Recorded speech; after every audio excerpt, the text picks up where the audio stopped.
கண்டம் கரியதாம் கண்மூன்று உடையதாம் அண்டத்தை போலும் அழகியதாம் தொண்டரு உடல் உருக தித்திக்கும் ஓங்கு புகழ் ஒற்றி கடலருகே நிற்கும் கரும்பு என்று பட்டினத்தார் பாடி பரவிய திருவொற்றியூரிலே இருக்கக்கூடிய ஆதிபுரீஸ்வரர் தியாகராஜ பெருமான் வடிவுடையம்மனுடைய திருத்தலத்திலே 63 நாயன்மார்களுக்கும் அபிஷேக ஆராதனைகள் மிகச் சிறப்பாக நடக்கின்றது.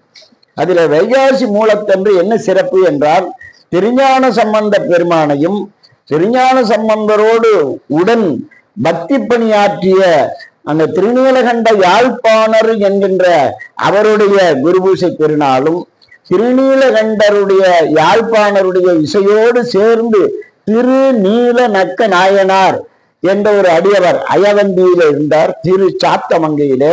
அவருடைய குருபூசையும் திருப்புகலூர் முருகநாயனாருடைய குருபூசையும் 4ம் அந்த அற்புதமான குருபூசைகள் ஒன்றாக வைகாசி மூலத்திலே சேர்ந்திருப்பது ஒரு திருவருள் செய்தியாகும்.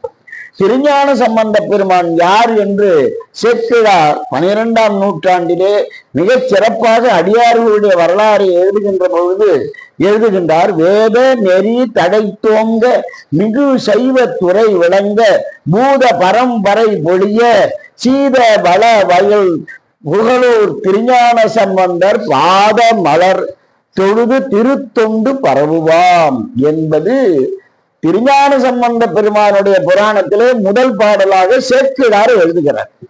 இந்த சேக்கிழாருடைய முதல் பாடலுக்கு என்ன அர்த்தம் என்றால், திருஞான சம்பந்தர் எதற்காக இந்த பூமியில அவதரித்தார் என்றால் முருகனுடைய அவதாரம் என்று சொல்லுகின்றார்கள். 2 புலவர்கள் சொல்லுகிறார்கள். யார் என்றால் தாயுமானவரும் வள்ளற் பெருமானும் அந்த திருஞான சம்பந்தர் வேறு யாரும் கிடையாது, முருகனுடைய அவதாரம் தான் என்று அடித்து சொல்வார். திருப்பூரில் கூட அருணகிரிநாதர் சில இடங்கள்ல திருஞான சம்பந்தர் முருகனுடைய அவதாரம் என்று சொல்லுகின்றார். எனவே அவருடைய பாடல்கள் 16,000 பாடல்கள் 13 ஆண்டுகளிலே எழுதியிருக்கிறார் என்றால் ஒரு சராசரி மனிதரால் எழுத முடியாது. எனவே வேத நெறியை இந்த உலகத்திலே தழைப்பதற்காக வந்தவர் தான் திருஞான சம்பந்த மூர்த்தியார். அவரை யாரெல்லாம் வணங்குகிறார்களோ, கண் குளிர அவருடைய அபிஷேகத்தை பார்க்கிறார்களோ, அவருடைய அலங்காரத்தை பார்க்கிறார்களோ, அவருக்கு நடக்கின்ற தீப ஆராதனைகளை எல்லாம் பார்க்கிறார்களோ, அவர்களுக்கு உடல் நோயே வராது. காரணம், அவருடைய திருப்பதிகங்கள் எங்கெங்கெல்லாம் பாடப்படுகிறதோ அங்கெல்லாம் நோய்கள் அகன்று அந்த நோய்களுக்கு ஒரு மருந்தாக இருப்பதுதான் திருஞான சம்பந்தருடைய தேவாரம். அது மட்டுமல்ல, இறந்த உயிர்களை கூட மீண்டும் கொண்டு வருகின்ற ஒரு ஆற்றல் ஞான சம்பந்த பெருமானுடைய அற்புதமான தேவாரத்திற்கு உண்டு. மண்ணில் நல்ல வண்ணம் வாழலாம், எண்ணில் நல்ல கதிக்கு யாருமோர் குறைவில்லை, கண்ணினல் அகுதரும் கழுமலர் வளநகர் பெண்ணில் நல்லாரோடும் பெருந்தகை இருந்ததே என்பது ஞான சம்பந்தருடைய வாக்கு. இந்த மண்ணில் நாமெல்லாம் வாழ்கின்ற பொழுது எப்பொழுதும் துன்பப்படுகின்றோம், மனதில் எப்பொழுதும் துயரத்தை சுமந்து கொண்டிருக்கின்றோம். எனவே இதையெல்லாம் விட்டு ஒழிப்பதற்கான ஒரே வகையை அருமையாக நமக்கு காட்டுகின்றார் திருஞான சம்பந்தர். இந்த மண்ணிலே நல்ல வண்ணம் வாழலாம், எந்த குறையும் நமக்கு கிடையாது. என்ன செய்ய வேண்டும் என்றால் எப்பொழுதும் சிவசிந்தனையோடு இருக்க வேண்டும். நமக்கு வருகின்ற துயரத்தை எல்லாம் இறைவனிடம் சொல்லிவிட்டால் இறைவன் அதை தனதாக ஏற்றுக்கொண்டு மாற்றி தருகிறான்.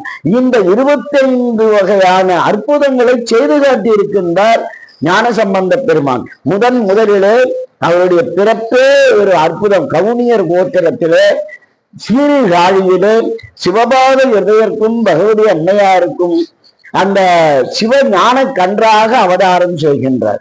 அந்த அவதாரம் செய்கின்ற பொழுது அவருடைய பிறப்பே ஒரு சிறப்பாக இருக்கின்றது.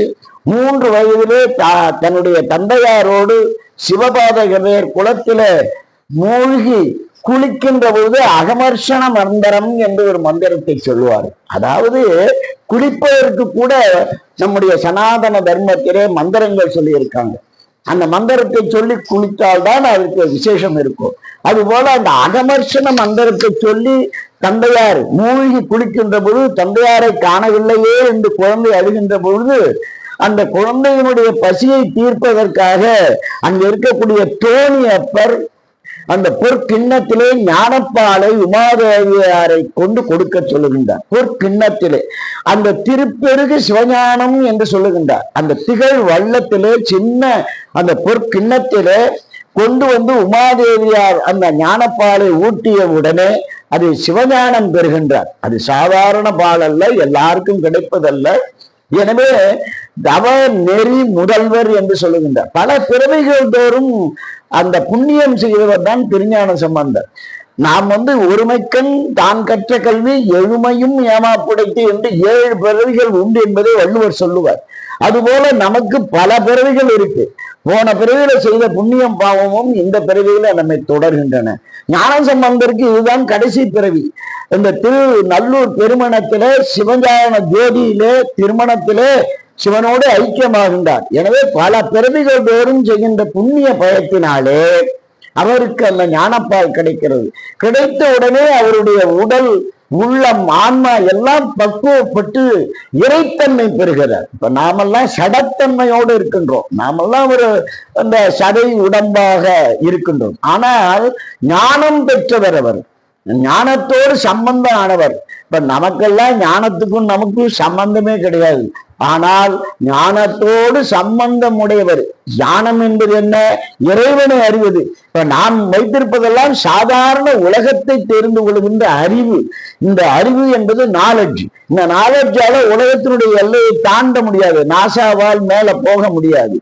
நாசாவுக்கு மேலே கைலாயம் இருக்கிறது. அந்த கைலாயத்திற்கு செல்ல வேண்டும் என்றால் நாலேஜ் போராது, விஸ்டம் என்ற ஞானம் வேண்டும். அந்த ஞானத்தை பெற்றவர்கள் தான் ஞானிகள், சித்தர்கள், நாயன்மார்கள், ஆழ்வார்கள். அவர்களிலே தலையானவர் திருஞான சம்பந்த பெருமான். எனவே 3 வயதிலே அவர் பாடத் தொடங்குகின்றார். தோடு உடைய செவியன் என்விடை ஏறியோர் தூவன் மதிசூடி காடுடைய சுடலை பொடி பூசியன் உள்ளம் அவர் கல்வன் இவன்.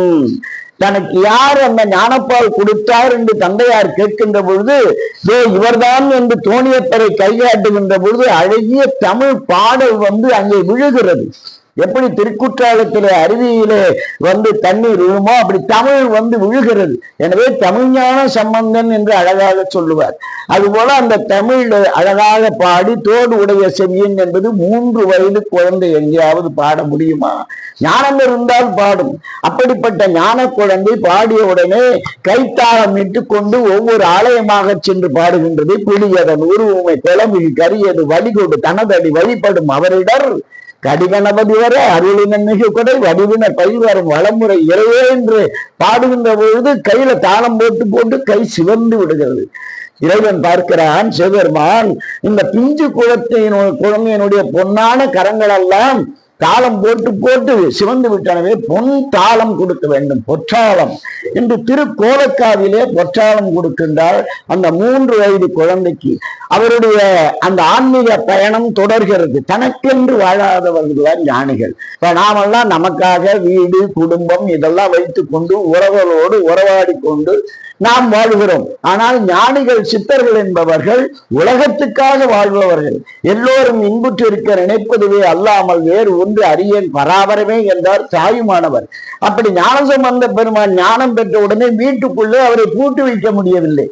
அவர் 4 ஆண்டுகள் வெளியில சுத்தின பிறகு 7 வயதுல பூணூல் போட்டுக் கொள்வதற்காக சீர்காழிக்கு வருகிறார். உடனே திருக்கோலக்கா போறார். திருநனி பள்ளிக்கு போகிறார். அவங்க அம்மா ஊரு பகவதி அம்மையாருடைய ஊரு. அந்த திருநனி பள்ளிக்கு போன உடனே அந்த திருநனி பள்ளியிலே பாடல் பாடுகின்றார்.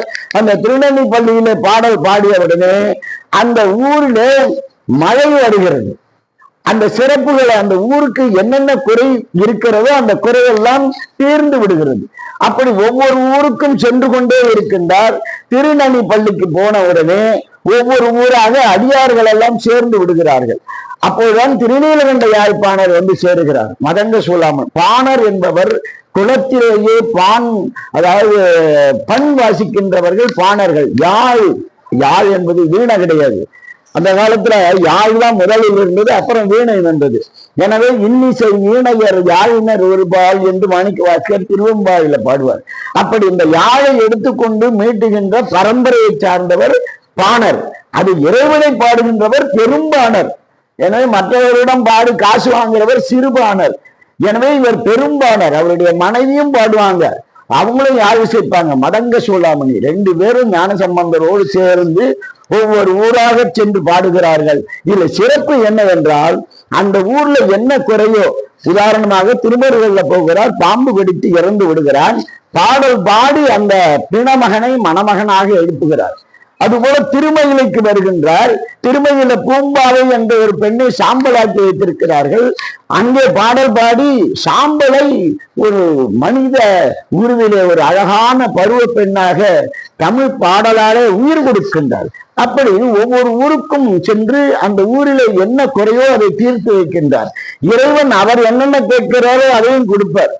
என்ன கொடுக்கிறார், அவருடைய அப்பா வந்து கேட்கிறார், யாகம் செய்வதற்கு எனக்கு பணம் இல்லை என்று. திருவாவடுதுறையில அவருடைய தந்தையார் கேட்ட உடனே, உளவா பொற்கிழி என்றால் எடுக்க எடுக்க குறையாத தங்க புதையல், அதை வந்து திருவாவடுதுறை இடரினும் தளரினும் எனது உரு நோய் தொடரினும் உனது கடல் தொழுது எழுவேன்னாரு. இந்த மனப்பான்மை தான் ஞானசம்பந்த பெருமானுக்கு சிவபெருமான் கேட்டதெல்லாம் கொடுக்கிறார். நமக்கெல்லாம் ஒரு துன்பத்தினுடைய எல்லையில தான் கோயிலுக்கு போறோம்.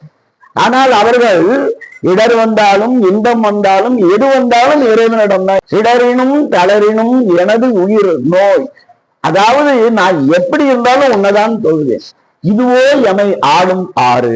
கடைசியில கேட்கிற, என்னை ஆட்கொள்ளுகின்ற தன்மை இதுதானா என்று திருவாவடுதுறையில உளவா பொற்கொழி வாங்குகிறார். அப்புறம் அவரை சுமந்து செல்வதற்கு ஒரு அழகான முத்து பல்லக்கு, சிவிகைன்னு சொல்லுவாங்க, முத்து சிவிகை, முத்து குடை, முத்து சின்னம், இதையெல்லாம் திருப்பாச்சலாசராமத்தில அங்க போகின்றார். அங்கே கொல்லி மழவனுடைய மகனுக்கு முயலகன் என்ற ஒரு வலிப்பு நோய் வந்து விடுகிறது. அந்த வலிப்பு நோயை பாடல் பாடி தீர்க்கிறார். நோய் தீர்க்கின்ற பதிகங்கள் இருக்கிறது. நாமெல்லாம் இத சோதித்து பார்ப்பதே இல்லை.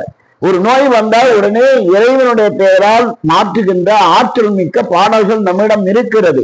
குளிர் ஜுரம் வந்தா கொடிமாட செங்கூர் தேவாரத்தை பாடினா போதும், குளிர் ஜுரம் போயிடும். முயலகன் நோய், வலிப்பு நோய் வந்தால் அந்த வலிப்பு நோயை திருப்பாச்சலாசிராமத்தினுடைய தேவாரம் பாடினால் போயிடும். அது போல வெப்பு நோய் வருது, வயிற்று வலி தாங்க முடியல, அங்கே ஆலவாயில மந்திரம் மாவது நீரு, வானவர் மேலது நீரு, சுந்தரம் மாவது நீரு என்று அந்த திருநீற்றை பூசி திருஞான சம்பந்தர் அந்த நின்ற சீர் நெடுமாறன் என்ற பாண்டிய மன்னனுடைய வெப்பு நோயை தீர்க்கிறார். எனவே வெப்பு நோய் தேவார தமிழால் சொல்லுகிறது. அதுபோல குளிர்ஜரமும் தேவார தமிழால் செல்கிறது. இதையெல்லாம் நாம் இன்றைக்கும் படித்து உணரலாம், நம்பிக்கையோடு பாட வேண்டும். அப்படி பாடுகின்ற பொழுது ஞானசம்பந்த பெருமான் 16வது வயதிலே ஆச்சாள்புரம் என்று சொல்லுகின்ற திருப்பெருமண நல்லூரிலே சொக்கி என்ற ஒரு பெண்ணை திருமணம் செய்து கொண்டு அந்த தீ வளம் வருகின்ற போது ஒரு பெரிய சிவஜோதி வருகின்றது. அந்த சிவஜோதியில யார் யாரையெல்லாம் முதல்ல அனுப்புகின்றார் பாருங்க. அதான் ஞானசம்பந்தருடைய கருணை என்பது. தன்னோடு வந்து தனக்கு யாழ் இசைத்த திருநீலகண்ட யாழ்ப்பாணரை சிவஜோதியில கலக்க வைக்கிறார். அவருடைய துணைவியார் மதங்க சூளாமணியார், தன்னுடைய தந்தையார் சிவபாத கிருதையர், தாயார் பகவதி அம்மையார், தன்னோடு வந்த அடியவர் திருநீல நக்கர், அந்த திரு சாத்தமங்கையை சார்ந்த ஒரு சிவனடியார், அந்த திருநீல நக்கரையும் சிவஜோதியில கலக்க வைக்கிறார். முருகன் ஆயனார் எல்லோரும் சேர்ந்து அந்த ஆச்சாள்புரம் என்கின்ற அருமையான ஊரில திருஞான சம்பந்தருடைய திருமணத்திலே சிவஜோதியிலே கலந்து ஐக்கியமாகின்றார். எனவே அவருடைய வரலாறு நமக்கு சொல்லுகின்ற செய்தி, நமக்கு என்ன இடர் வந்தாலும் துன்பம் வந்தாலும் தேவாரம், ஞானசம்பந்தருடைய தேவாரத்தை எடுத்து படித்தால் நம்முடைய துன்பங்கள் நீங்கும், நோய்கள் விலகும், நம்முடைய வாழ்க்கையிலே எல்லா விதமான மங்களமும் சூழும். எனவே ஞானசம்பந்தருடைய தேவாரத்தை எடுத்து நாம் ஓதி பயன்பெறுவோம்.